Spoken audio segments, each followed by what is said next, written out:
Triángulo de la desgracia, Venezuela, subversión ideológica o actinia meropreyacia. Y vuelvo a recalcarlo, lo que vivimos en Venezuela no es un proceso reciente, es un proceso que ya tiene más de 50 años actuando en nuestro país. Este proceso contó de 4 fases: desmoralización, desestabilización, crisis y normalización.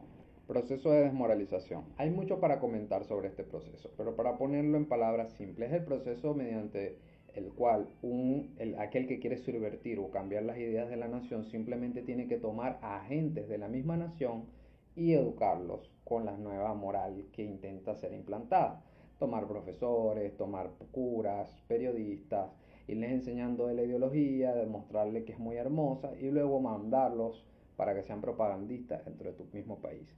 En Venezuela eso sucedió mucho: reclutamiento de profesores, reclutamiento de periodistas, reclutamiento de incluso curas de iglesia, o la inserción de esas ideologías por medio de la teología de la liberación, como un ejemplo, fueron parte de esa transformación que se fue dando en la población venezolana y en sus intelectuales para cambiar y subvertir las ideas de patria o de amor por la nación que teníamos nosotros por las ideas comunistas. Proceso 2. Desestabilización.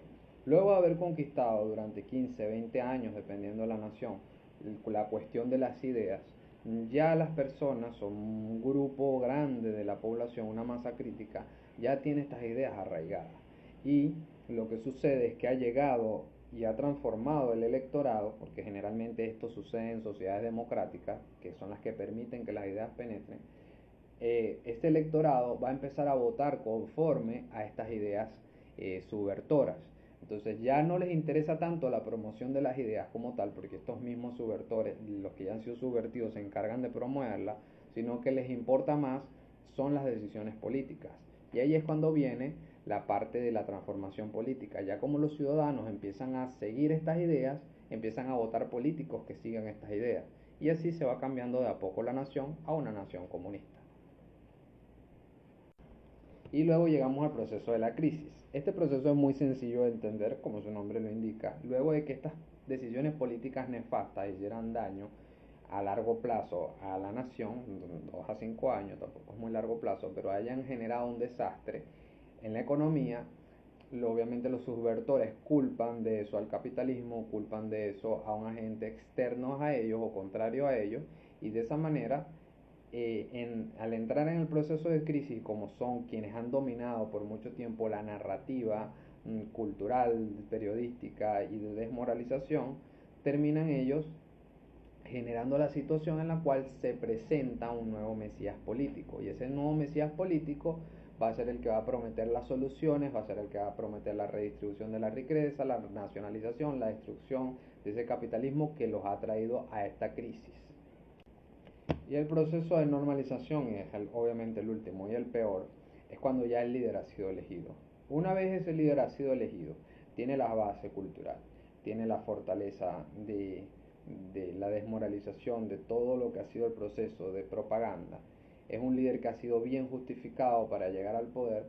Lo primero que hace al montarse en el poder es tratar de destruir a los mismos que lo ayudaron a subir. Poco a poco lo va haciendo, y este es un proceso indefinido, porque una vez un régimen comunista, marxista, llega al poder, es muy difícil que salga. Pero una vez llega al poder, se empieza a comer a los propios hijos que lo formaron.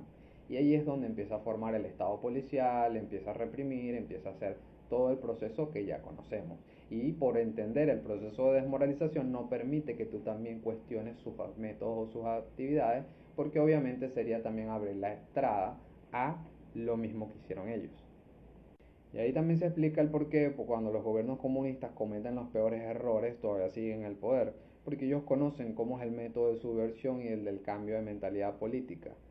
Lo luchan muchísimo porque saben que es eficiente. Y bueno, hasta acá los 4 métodos para subvertir ideológicamente una nación.